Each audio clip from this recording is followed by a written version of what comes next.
Hello, thank you for tuning into my channel. It's WIP It Wednesday for Wednesday, August 10th, 2022. So if you want to see what I've been working on this week, please stay tuned.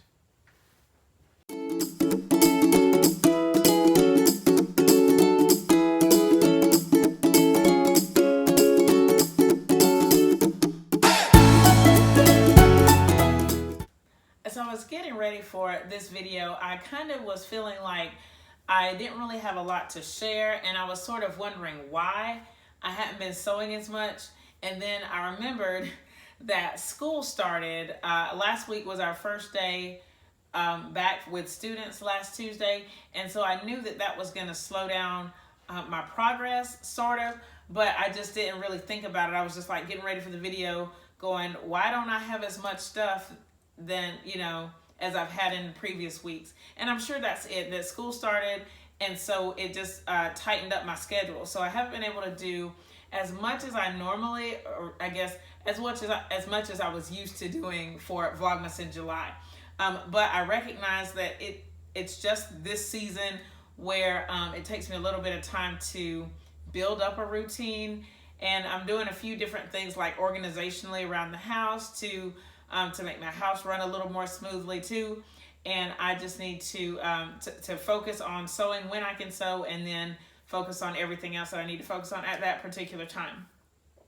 But I still have what I consider a fair amount to share. I've been doing a good bit of sewing, so I want to share that with you today. I also have a little bit of a show and tell that I accidentally left out of the last show and tell, and so I'm going to pop that in at the end of the video, so stay tuned to the end so you can see someone else's amazing work. Now, for my show and tell, I guess I'm going to start with the table runner here. I made one more block. If you saw the last video, you saw that I had the 5 blocks, and I decided to make another block. So I want to show that here. It's so sweet, this little block.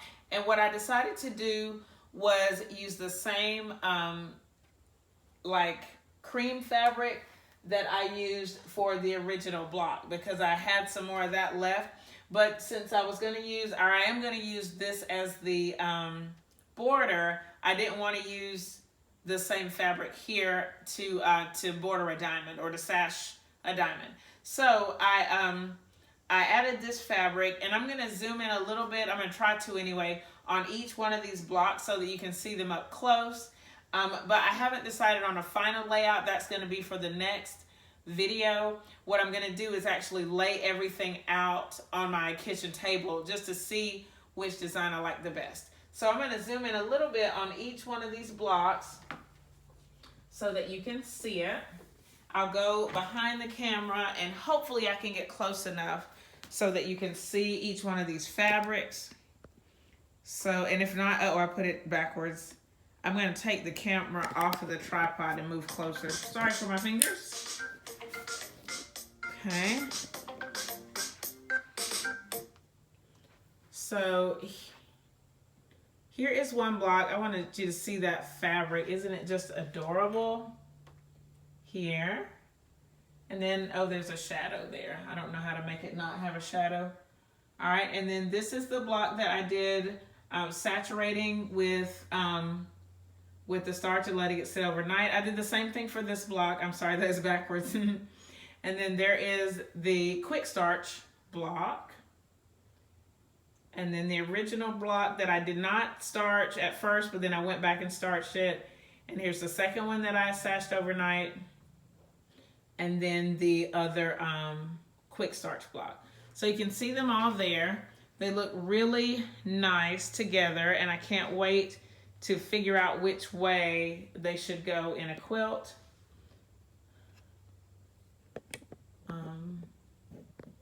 Trying to zoom out a little bit. There we go. So that you can see those. Perfect. I have the Trip Around the World quilt here, and this is a quilt that I have finished the top for. It's going to be a baby quilt, and I made the binding for it this week. I showed this fabric in a different video, but I took the leftover strips from the Sashiko jelly roll that I had, and I made the binding. So I think there's 7, either 6 or 7 strips in this binding. And I've been doing some thinking about what I want to do for the backing for this quilt. And I'm pretty sure I'm going to piece a backing, and I'm going to do a video series. I'm kind of excited to share what I decide to do for this quilt back, since it is going to be pieced. Look forward to that. It's coming up really soon. This baby is due in September, so I really need to kind of get on the ball with getting this particular quilt finished. So all that means is piecing the backing, making a quilt sandwich, and doing some really simple quilting on this quilt, and I think it's just going to be striking. So I can't wait to take you on that journey to piece a quilt back. While I made the binding and worked on a few other things, I did some work on my Pellon strip here. And I started with this, the last one that was left for the last video was this purple.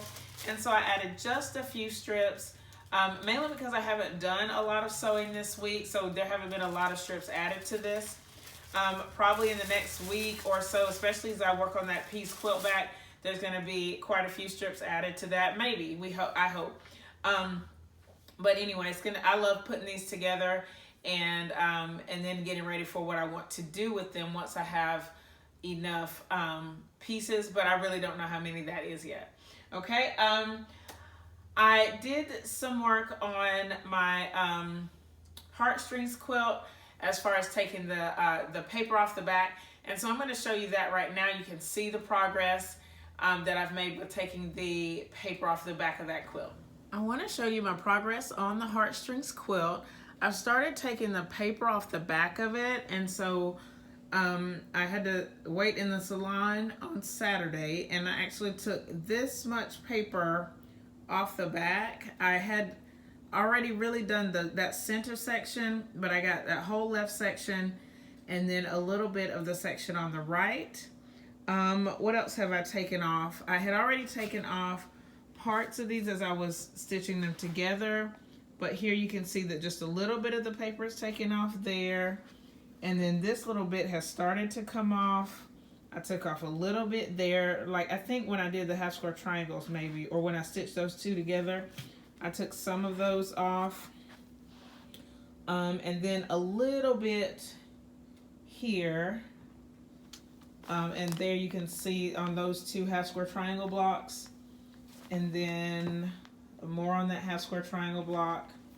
And then at the top, I really haven't done anything yet except just on those little half square triangles. And that's basically where I stitched the two together, and I took the part that was stitched all the way around. So I took the paper off. And my goal was to do it as I went, but I didn't do that because I just wanted to sew. And it takes a little bit to get the paper off. But I have almost the entire inside heart done, and it's really exciting. I can't wait to see how it feels with all of this taken care of and all that paper off of it. So, hope you enjoy this process. Another thing that I've been doing is working on this bear order. There's an order of 5 bears that I need to complete, and I was given a lot of different shirts. I think there were, if I count what's over there, I think there were 7 or 8 shirts that I was given, and the person who owned the shirts was very petite, and so these shirts are really little. So I'm having to do some combinations to get everything like I want it for these 5 bears. I'll just kind of show you what I've come up with. I've laid out all the shirts, and I've put the pattern pieces where they need to be. So the only thing that I have in these stacks are the actual pieces that I'm going to use. I still have to do the interfacing, but I have, at least I have the idea in my head. So once I get the interfacing done, it's relatively easy to pin the pattern pieces on and get everything cut out and get it sewn. But so these are some of the shirts. This one says, "I will pray for y'all." And you can see, like, this is the front of the shirt. It's really small. And so I have the front, the back, both sleeves, and I had to take the sleeves off of a different shirt to put to make this particular bear. And what I've done is I've balled everything up in one packet so that when I'm putting, after I do the interfacing, I'll have it all together and I can put the pieces on just this particular bear. The next one is a combination of 3 shirts, just because there's so little. So I'm going to combine this leopard print with this stripe here, and I think we're going to get something really interesting with it. I don't know why I'm laying it on me. And then I actually use the front of that third shirt, that second shirt. I'm using it here as well. And I'm just going to keep all of these together. I haven't even cut these shirts yet. I'll cut those when I get ready to do the interfacing. The third one, I think I was able to get everything. I'm able to get everything out of this shirt. So this one, it's a school shirt. It's a field day shirt here. And I'm going to be able to get everything out of this one. It is a small, but since it's a t-shirt, I think it's just a little bit bigger than those little stretchy shirts. So I'll be able to get everything out of this one. So that's three. And then the next one, I've already done the interfacing. I'm still working on the last piece of interfacing. So in the front, it says dedicated teacher even from a distance. And so I have a front for this black shirt. The back is still being pressed with the interfacing. And then I have the other part of that other shirt. I don't know what color. Is this mauve? Is this what they call mauve? I don't know. But these 3 pieces are going to make this bear. And I have the sleeves from the black shirt as well. I'm really using every bit of these shirts. And then the last one is going to be out of a pair of pajamas. And I actually have the pattern pieces already pinned. I'll come kind of close so you can see it, but I don't know how well you'll be able to see it just because there's interfacing on this side. Oh, there it is. It's pretty good. So you can see that it's just a little pair of pajamas here. And I have both sets, like both of the pajamas pinned together, both of the legs. And so I have all the pattern pieces here. So everything here is going to make one bear. So this is going to be quite an undertaking, but I'm looking forward to it. I think once I get through this stage of interfacing and cutting everything out, it's going to be really easy to sew. I just have to get through this part of it.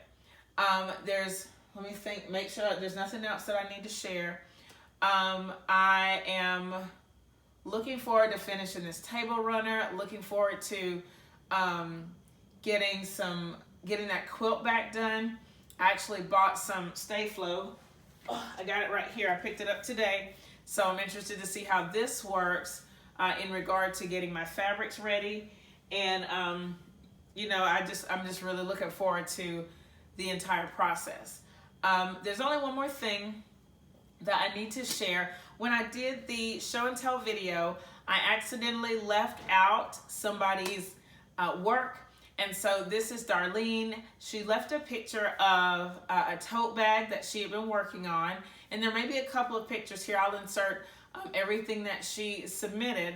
And I just want to share that with you in this video. Darlene, I'm so sorry that I left you out of this, of last month's show and tell. So I wanted to put you in here to be sure that I didn't forget you. So please shout out Darlene in the comments. Let her know that you appreciate her work. I definitely do. Darlene, thank you.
Darlene, thank you so much for your support of my channel. I just appreciate all your comments, all of your likes, and you being subscribed and regularly watching what we're doing here. So that's all I have to share for this week's WIP It Wednesday. Stay tuned to Finish It Friday. I'm going to do some kind of Q&A where I answer some of the questions that came in during Vlogmas in July. If you have any questions about what you've seen in this video, leave them in the comments below. Thumbs up this video, share it with your friends, and subscribe if you haven't already. Thank you so much for watching, and I'll see you next time. Bye!